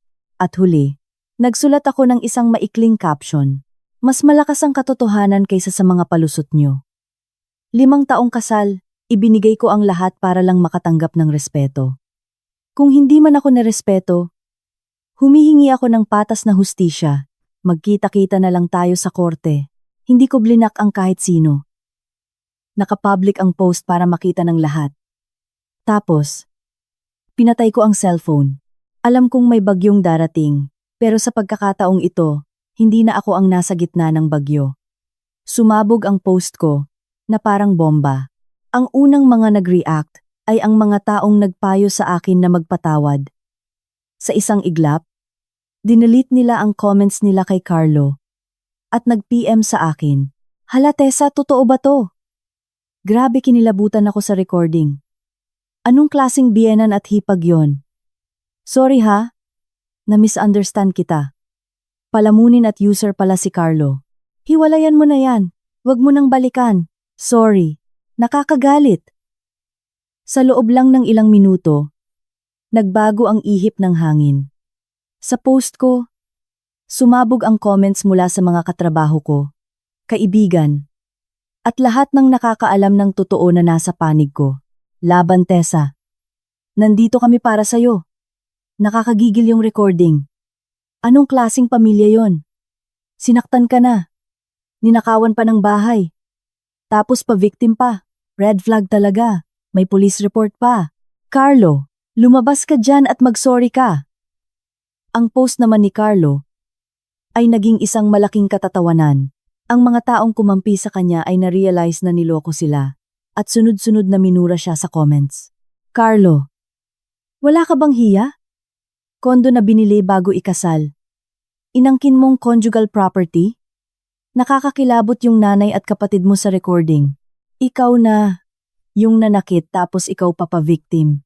Akala mo ba bulag kaming lahat? Palamunin, tanggalin mo yung post mo. Hindi inasahan ni Carlo, nagaganti ako ng mabilis at brutal. Nataranta siya at nag-umpisang mag-delete ng comments. Pero mas dumadami pa ang nagko-comment. Sa huli, dinidelete na lang niya ang buong post niya. Pero mas ginawa lang nitong malinaw ang lahat. Kumalat na ang screenshots kahit saan. At ang pamilya niya ay naging pulutan sa usapan ng maraming tao. Ito ang tinatawag na social death. Tuluyan nang nawasak ang pangalan niya at wala na siyang babalikan. Kinaumagahan, nakatanggap ako ng tawag mula kay Attorney Santos. Napakagaan ng boses niya. Ma'am Tessa, nag-contact na naman yung kabilang side. Gusto nilang makipagkita sa'yo ngayon din. Tatanggapin na daw nila lahat ng conditions mo. Pakiusap nila out-of-court settlement na lang at pumirma ng annulment papers sa lalong madaling panahon. Hindi ako nagulat. Wala na siyang kawala. Sira na ang reputasyon. Wala na siya sa kumpanya. Pinagtatawanan sa lipunan. Pati ang pwesto niya sa buhay ay gumuho na. At ang pinakamabilis na nakasira sa kanya ay ang trabaho. Nalaman ko na lang ito sa isang kakilala sa kumpanya nila. Ang CEO nila ay isang babaeng sobrang strict pagdating sa company image. Nang makita nito ang post at ang public backlash, nagalit ito agad. Ipinatawag ng HR si Carlo at pinilit siyang mag-resign. Ang rason, ang problema sa personal na karakter niya ay nakakasira sa kumpanya. Nawalan ng trabaho si Carlo, may hinuhulugang sasakyan, at may utang pa sa bahay. Plus, may 12 million pesos na utang pa siyang babayaran sa akin. 3 bundok ang bumagsak sa kanya. Isa lang ang opsyon niya. Sumuko. Yun na ang huling beses na nakita ko siya. Pumayat siya, tumanda, at wala na ang angas sa mga mata niya.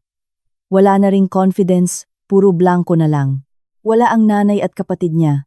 Baka wala na rin silang mukhang maihaharap. Mabilis ang proseso. Hindi man lang niya ako tinitingnan, nakayuko lang siyang pumipirma sa mga papel. Annulment papers, property settlement, at acknowledgement of debt. Nang marating ang huling papel ang public apology, nanginig ang kamay niya. Humaba ang linya ng ballpen. Pero pumirma pa rin siya. Inilapag niya ang ballpen at tumingala sa akin. Sa unang pagkakataon sa loob ng 5 taong kasal namin, tiningnan niya ako na parang nagmamakaawa. Tessa, wala na ba talagang... Hindi ko na siya pinatapos. Tumayo ako. Attorney Santos, kayo na po bahala sa natitira. Tumalikod ako at naglakad palabas, hindi na lumingon. Ayoko nang makarinig pa ng kahit anong salita mula sa kanya. Paglabas ng opisina, mainit ang sikat ng araw pero napakagaan. Binuksan ko ang phone ko. Nag-post na si Carlo ng public apology. Bawat salita ay ebidensya ng kanyang katangahan at pagiging katawa-tawa. Walang comments sa ilalim. Puro dead silence lang. Tiningnan ko ito sandali. Wala akong naramdamang paghihiganti, kundi isang ginhawa. Nilong press ko ang profile niya, in-unfriend ko. Sumunod sina Rosa at Mika, tuluyan ko na silang tinanggal sa buhay ko. Tumunog ang phone ko. Tessa, nasaan ka na? Madi-discharge na ko ngayon. Pwede mo ba kong sunduin? Tumawa ako ng malakas. Isang tawa na totoong magaan. Opo ma. Papunta na po. Nilagay ko ang phone ko at pumara ng taxi. Manong. Sa ospital po. Sumama ang sasakyan sa traffic. Tiningnan ko ang mga kalsada mula sa bintana. Malinaw sa isip ko ang isang bagay. Mula ngayon, bubuksan ko na ang bagong kabanata ng buhay ko. Wala ng Carlo. Wala ng away. Wala ng kalkalan ng gastos. Puro liwanag na lang. Kalayaan.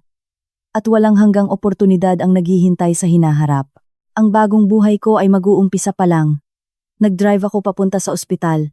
Napakalinaw ng asul na langit. Napakagaan ng hangin. Sa sasakyan ko, tumutugtog ang isang English song na matagal ko nang hindi naririnig. Masaya at nakakagaan ng loob ang melody. Ibinaba ko ang bintana, pumasok ang hangin. Pinulupot ang maikling buhok ko, at tinangay ang natitirang kadiliman sa puso ko. Bigla kong naramdaman na para akong ibong nakawala sa hawla. Bawat paghinga ay may lasa ng kalayaan. Sa nakalipas na 5 taon, naging kulay abo, nakakasakal, at mabigat ang buhay ko. Walang liwanag, pero ngayon, parang kinulayan ulit ang mundo ko, may liwanag ng araw, at may malalawak na kalangitan. Nakisabay pa ako sa kanta ng natural hanggang sa makarating sa ospital. Pumarada ako, at mabilis na pumasok sa ward, at binuksan ang pinto. Nakapag-ayos na si mama ng gamit. Nakasuot siya ng malinis na damit, at nakaupo sa tabi ng bintana. Ang sinag ng araw sa balikat niya ay napakagaan, kaya lambot na lambot ang puso ko. Nang marinig niya ang pinto, lumingon siya. Natigilan saglit. Tapos ngumiti. Nagpagupit ka? Hinawakan ko ang maikli kong buhok. Tumayo ang nanay ko, at tinitigan ako ng matagal. Sa mga mata niya, mayroong awa, ginhawa, at may isang bagay na hindi ko pa nakita ng ganito kalinaw. Pride. Mabuti yan, sabi niya. Nakabalik na sa dati ang anak ko. Nag-init ulit ang mga mata ko. Sa tagal ng panahon, naging sobrang ubos ako, kaya nawala ang liwanag ko. Lumapit ako at yinakap siya. Ma, sorry po. Nag-alala pa kayo sa akin. Tinapik niya ang likod ko. Sira. Tama ang ginawa mo. Kung may taong hindi marunong mag-alaga sa'yo, hayaan mong umalis. Hindi ka pag-aari ng kahit sino. Ikaw ang pride and joy ko. Naiyak ako sa balikat niya. Pero ngayon, hindi dahil sa lungkot o awa sa sarili, kundi dahil sa ginhawa. Dahil pakiramdam ko'y muling nabuhay. Binuhat ko ang mga gamit niya at lumabas kami ng ospital. Bawat hakbang ko'y parang naglalakad sa ulap. Magaan ngunit napakatatag. Umuwi kami sa bago kong apartment. Pagbukas ko ng pinto, tiningnan ni mama ang maaliwalas at malinis na bahay. Nagliwanag ang mga mata niya. Ang ganda! Sabi niya. Maliit lang pero ang sarap sa pakiramdam. Bahay na natin ito. Opo ma. Bahay na natin. Ang mga salitang iyon ay nagpakalma sa akin. Wala na akong kinakatakutan. Dinala ko ang mga gamit niya sa kwartong inihanda ko para sa kanya. Nakaharap sa south, maganda ang pasok ng araw. Ang bedsheet ay floral, yung eksaktong gusto niya. Ma, dito na po kayo titira ha? Ako na mag-aalaga sa inyo. Ngumiti si mama at namula ang mga mata. Oo. Lumaki na talaga ang anak ko. Nung tanghalian na yon, sabay kaming nagluto. Nagluto kami ng napakaraming paborito naming putahe. Umupo kami sa maliit na mesa. Walang nag-aaway. Walang nag-iingat. Walang pinipilit pasayahin ng ibang tao. Ilaw lang. At ang amoy ng masarap na pagkain. Ang dami naming napag-usapan. Ang mga kwento nung bata ako. Mga kwento niya nung bata pa siya. Ang mga nasayang na panahon na unti-unting nabubuo ulit pagkatapos kumain. Nagpahinga na si mama. Ako naman. Nag-vibrate ang phone ko. Text galing kay Attorney Santos. Ma'am Tessa, 24 hours na pong nakapin ang public apology ni Carlo. Binebenta na rin ng madalian yung bahay niyang nakapangalan sa kanya para mabayaran yung utang niya sa inyo. Hinihila na rin ng bangko yung kotse niya dahil hindi na makabayad. Tapos na po ang lahat. Tiningnan ko ang mga salitang yon. Ang puso ko ay kalmado na parang tubig. Tapos na. At napakabuti nito. Nag-reply ako. Salamat po, attorney. Tapos, binuksan ko ang music app ko. Dinilit ko ang favorite song ni Carlo, isang nakakabagot at fakes na kanta. Ang pinalit ko ay isang piano piece na ang title ay Rebirth. Tumugtog ang kanta at sa isip ko, nakita kong nagbubukas ang isang panibagong painting ng buhay ko. Sa painting na yon, may araw, may bulaklak, nandoon ako, nandoon si mama, at sa unahan ay may walang limitasyong future. Sa kabilang banda, Ang bahay ni Carlo ay hindi na pwedeng tawaging bahay. Parang basurahan na ito ngayon? O mas tamang sabihin, isang battleground. Pagpasok niya na parang wala sa sarili. Hindi comfort ang sumalubong sa kanya, kundi isang panibagong away. Nakaupo sina Rosa at Mika sa sofa. Hindi sila nanonood ng TV, hindi rin nag-uusap. Tahimik lang silang nakatingin sa kanya parang mga hukom. Nasaan ang pera? Unang nagsalita si Rosa. Matinis ang boses at masakit sa tainga. Magkano ba talaga hinihingi ng malditang Tessa na yon? Pagod na napabagsak sa sofa si Carlo. Ayaw na niyang magsalita, pero hindi siya binigyan ni Mika ng katahimikan. Sinipa niya ang binti ni Carlo. Kuya, nagtatanong si Mama. Mataray ang boses niya. Hindi pa ba sapat na napahiya tayo sa labas? Uuwi ka dito para magpakapatay? Ang sipa na yon ay nagpaigtad kay Carlo. Umangat ang ulo niya. Mapula ang mga mata. 7 milyon. Paos ang boses niya. Plus 5 million for moral damages. Ano? Napatalon si Rosa, na parang inapakan ng buntot. Baliw ba siya? Saan tayo kukuha ng ganyang pera? Sumigaw din si Mika. Tanga ka ba? Bakit ka pumirma sa kasunduan na yon? Dapat idinemanda natin. Hanggang sa dulo, hindi ako naniniwalang walang awa ang batas. Tiningnan sila ni Carlo. Tiningnan niya ang mga mukha nilang nasisira dahil sa galit. At biglang natawa. Awa? Noong nagplano silang magnakaw sa asawa ko, bakit hindi nila inisip ang salitang awa? Magdemanda? Malamig na tawa ni Carlo. Ang magiging ending nun, wala rin tayong makukuha tapos mababaon pa tayo sa utang. Magaling yung abogado niya. At wala tayong kahit anong ebidensya para lumaban. Para tayong mga isdang nasa chopping board. Itinuro niya ang bahay, na dati niyang ipinagmamalaki. Ibebenta ko tong bahay para bayaran yung utang. Yung kulang, huminga siya ng malalim at tiningnan silang dalawa. Sama-sama nating hahanapan ng paraan. Sama-sama? Tumawa si Mika na parang nakarinig ng joke. Anong sinasabi mo? Utang mo yan. Anong kinalaman namin? Prangka siyang nagsalita. Magkano lang ba ginastos ko galing sa kanya? Ilang bag at cellphone lang. Kayo ni Mama ang gumastos ng marami. Agad namang sumagot si Rosa. Oo nga. Bakit ako magbabayad? Matanda na ko. Saan ako kukuha ng pera? Ikaw ang lalaki. Ikaw ang poste ng pamilya natin. Kaya ikaw ang magbayad ng utang mo. Huwag mo kaming idamay. Poste. Tumawa si Carlo. Nakangiting nakakakilabot. Tiningnan niya ang nanay at kapatid niya. Doon lang niya na-realize na simulat sa pool, hindi niya naging pamilya ang dalawang ito para lang siyang kalabaw na pinagkakakitaan. Ngayong pilay na ang kalabaw, hindi nila iniisip kung paano ito ililigtas kundi kung paano lumayo. Dadamay ko kayo? Tumawa siya. Pero parang umiiyak.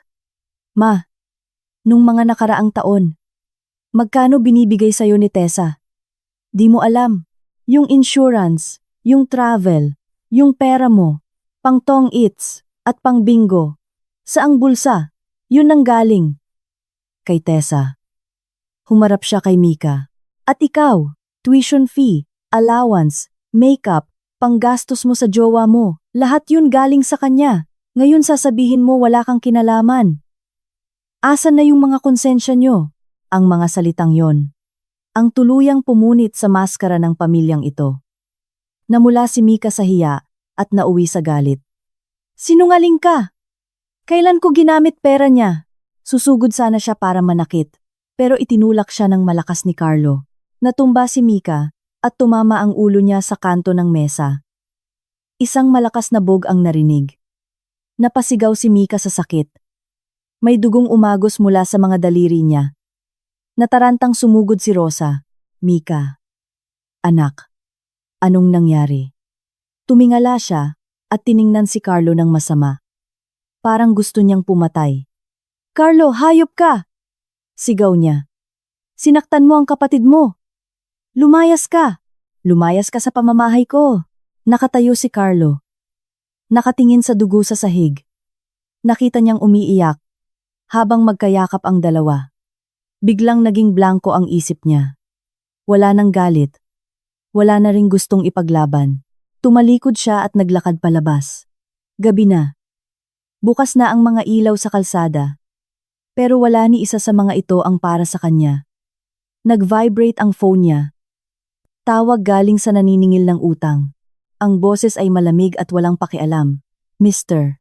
Carlo, past due na po ang credit card bill nyo. Kung hindi kayo magbabayad, mapipilitan kaming mag-file ng kaso laban sa inyo. Pinatay niya ang phone at naglanglakad lang nang walang direksyon sa kalye. Parang isang aninong hindi alam kung saan pupunta at kung ano ang mangyayari bukas. Talo na siya. Talong-talo at walang natira sa kanya. Ang bagong buhay ko at ni Mama ay naging maayos na maayos. Tuwing umaga, bumababa si Mama sa park para mag-zumba kasama ng mga kaibigan niyang lola. Pagkatapos ay umuuwi siya at nagluluto ng masustansyang breakfast. WFH na ako ngayon, kaya mas hawak ko ang oras ko. Sa umaga ako nagtatrabaho. Sa hapon ay nilalaan ko para kay Mama. Magkasama kaming nag-grocery, nagbabasa sa library, o minsan nanonood ng lumang movies. Sa gabi, sabay kaming nagluluto at nanonood ng TV. Lumipas ang mga araw ng payapa. Pero napakasarap. Parang ayaw mo nang iwanan ang mga sandaling yon. Dahil sa maayos na environment, mabilis naka-recover si Mama. At mas dumami ang ngiti sa mukha niya. Mas naging maganda na rin ang estado ko. Nagkaroon ako ng oras mag-isip tungkol sa future ko. Mag-i-stay pa ba ako sa kumpanyang ito? Malaki ang sahod. Pero parang may kulang. Kulang ng passion. Kulang ng feeling na gumagawa ako ng isang bagay na akin talaga. Isang gabi, habang nagbabalot kami ng lumpia, nag-uusap kami. Kinuwento ko sa kanya ang mga nararamdaman ko. Tumahimik siya sandali. Tapos seryoso akong tiningnan. Anak, naalala mo pa ba nung college ka? May kinuwento ka sa akin tungkol sa pangarap mo. Natigilan ako. Pangarap nung college? Masyado nang matagal yon. Pati ako. Nakalimutan ko na. Sabi mo, dahan-dahang nagsalita si Mama. Kapag nagkatrabaho ka at nagkapera, gusto mong magbukas ng isang maliit na flower shop. Hindi kailangang sobrang mahal ang mga bulaklak. Gusto mo lang magbenta ng mga simple at magagandang bulaklak na makakapagpasaya sa tao. Sabi mo, gusto mong magbenta ng ganda para sa mga taong dumadaan. Biglang nag-init ang mga mata ko. Nakalimutan ko na, pero naaalala pa rin ni Mama. Yon ang pinaka-pure na pangarap ko, ang pinakamaganda. Pero kinalimutan ko dahil nakulong ako sa 5 taong kasal na yon. Tessa, dati wala tayong pera. Hinawakan niya ang kamay ko. Pero ngayon, may pera ka na. May oras. At higit sa lahat, malaya ka na. Bakit hindi mo gawin kung ano ang gusto mo? Hindi naman ako humihingi ng malaking pera o yung sobrang success. Gusto ko lang, maging totoong masaya ang anak ko para sa sarili niya. Para sa sarili ko, ang mga salitang yon ay parang liwanag na pumasok sa utak ko. Tama siya. Bakit hindi? Bakit kailangan ko pa ring tahakin ang safe path na walang buhay? Yung path na ginuhit ng ibang tao para sa akin. May pera na akong pangsubok. At pwedeng magkamali. May tapang na ako para mag-umpisa ulit. Halos hindi ako makatulog ng gabing yon. Binuksan ko ang laptop. Naghanap ako ng lahat ng info tungkol sa pagbubukas ng flower shop. Market research. Location. Suppliers. Business model. Habang nagbabasa ako, parang bumabalik ang init sa katawan ko. Ang pangarap na kinalimutan ko binubuhay ko ulit. Kinaumagahan, nag-file ako ng resignation. Medyo nagulat ang HR director, pero naging supportive din. Tessa, basta kung ano ang tingin mong tama, magaling ka naman. Kahit saan ka magpunta, magiging successful ka. Kung kailangan mo ng tulong, contact mo lang ako. Na-appreciate ko yon. Salamat po. Ang proseso ng pag-alis sa kumpanya ay naging maayos. Sinimulan ko na rin ang paghahanda para magbukas ng negosyo. Nag-enroll ako sa professional flower arrangement class. Mula sa pag-identify ng iba't ibang flowers, hanggang sa kung paano aalagaan at paano mag-mix ng colors. Seryoso akong nag-aral. Sa panahong ito, nakatanggap ako ng tawag na matagal ko nang hindi naririnig galing kay Chloe, best friend ko nung college. Dati, wala kaming tinatagong lihim. Pero mula nung ikasal ako at nalaman kong hindi siya gusto ni Carlo, unti-unti kaming nagkalayo. Nang sagutin ko ang tawag, narinig ko agad ang pamilyar niyang boses. Hoy! Naghiwalay na pala kayo. Di mo man lang sinasabi. Kung di ko pa nakita sa group chat, ibablock mo na talaga ako forever ha? Tumawa ako pagkarinig sa kanya. Parang bumalik lang kami sa dati. Nahihiya kasi ako mang-abala sa'yo. Busy ka eh. Big time designer na. Busy mo mukha mo. Sigaw niya. Para sa'yo tatawid ako ng dagat. Nasaan ka ngayon? Pupuntahan kita. Gusto kong makita kung pumangit ka dahil doon sa hayop na lalaking yon. Nagkita kami sa isang coffee shop. Pagkakita niya sa akin, tiningnan niya ako mula ulo hanggang paa. Tapos huminga ng malalim. Okay na. Blooming ka ngayon kaya kalmado na ako. Tama lang ang desisyon mong hiwalayan siya. Nag-usap kami buong hapon. Kinuwento ko ang nangyari at kung paano ako bumawi. Ilang beses niyang hinampas ang mesa. Minura si Carlo ng sunod-sunod. Tapos pumalakpak para sa akin. Tama yan. Pagdating sa mga ganyang klasing tao, hindi ka dapat malambot. Kinuwento ko rin ang plano kong mag-flower shop. Nanlaki ang mata niya. Flower shop? Pwedeng-pwede yan sa'yo. Bagay na bagay sa'yo ang negosyong yan. Makinig ka. May kaibigan akong interior designer. May experience yon sa pag-design ng shops. Gagamitin ko connections ko para makamura ka. At para naman sa logo at packaging. Ako na bahala dyan. Gagawin kong aesthetic yan. Mas excited pa siya kaysa sa akin. Habang tinitingnan ko siyang nagsasalita, nang tuloy-tuloy, parang bumabalik na ang mga nawala sa akin ang kaibigan ko, ang pangarap ko, at ang passion ko sa buhay. Pagkatapos ng araw na yon, gumawa agad ng group chat si Chloe. Andun siya, ang interior designer, at ang gagawa ng brand design ko. Nag-umpisa na akong mag-ikot-ikot sa syudad. Tumitingin ng pwedeng paupahan para sa shop. Nakakapagod pero hindi ko naramdaman na ganoon ako ka-energetic. Alam kong ang flower shop ko, tulad ng buhay ko, ay malapit ng mamulaklak. Sa huli, nakapili ako ng pwesto sa isang lumang kalye. Tahimik ito at hindi kasing gulo ng sentro, pero maraming tao. May mga matataas na puno sa magkabilang gilid ng daan. Kapag sumisikat ang araw, ang mga liwanag ay dumadaan sa mga dahon at nagbibigay ng magandang shadows sa kalsada. Ang shop ko ay nasa kanto. May malaking glass window at maliit na garden sa harap. Isang tingin pa lang, alam kong ito na talaga. Pinangalanan ko ang shop na Tadhana Floral Shop. Gusto kong maging magaan ang mga bulaklak ko. Parang isang malambot na hangin. Dadaan sa buhay ng mga tao. At makakapag-alis ng pagod sa mga puso nila. Ang designer na ni-recommend ni Chloe ay isang batang lalaki na may magandang taste. Matapos marinig ang kwento ko at ang concept ko, talagang na-surprise ako sa design niya. Wood at white ang main motif. Simple at natural, pero mainit sa pakiramdam. Ang maliit na garden sa harap ay ginawa niyang secret garden. May wooden swing, small stone path, at isang cute na coffee table. Pwedeng umupo ang mga customers doon para mag-coffee habang tumitingin sa mga bulaklak. Nung nag-umpisa ang construction, halos araw-araw akong nandoon. Tinitingnan kong unti-unting nabubuo ang pangarap ko. Pumupunta rin madalas si Mama. Walang pake kung maalikabok. Nakatayo lang siya sa gilid habang pinapanood ako. Puno ng pride ang mga mata. Minsan nga, sabi niya, Tessa, para ka ng maliit na araw ngayon. Tumawa ako. Alam ko po, bumalik na kasi yung liwanag ko. Kasabay nito, ang buhay ni Carlo ay lalong dumidilim. Matagal nang nakapost for sale ang bahay niya, pero walang bumibili. Mataas ang presyo at hindi maganda ang location. Para mabayaran ang mga utang, napilitan siyang babaan ang presyo. Sa huli, nabenta ito sa halagang hindi man lang niya inaasahan. Nang mabayaran na ang bank loan, ang natira ay eksaktong 7 milyon pesos, sakto lang para ibayad sa akin para sa mga abnormal expenses na nakuha niya. Pero yung 5 million pesos na moral damages, wala na siyang maibayad. Naging pulubi siya at hindi na maaaring bumaba pa.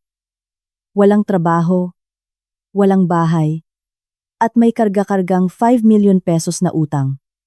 Pumunta siya kina Rosa at Mika. Umaasang patutuluyin siya, pero isang saradong pinto at pagmumura ang sumalubong sa kanya. Carlo, may mukha ka pang iharap dito? Nagkapeklat ako. Hiniwalayan ako ng boyfriend ko.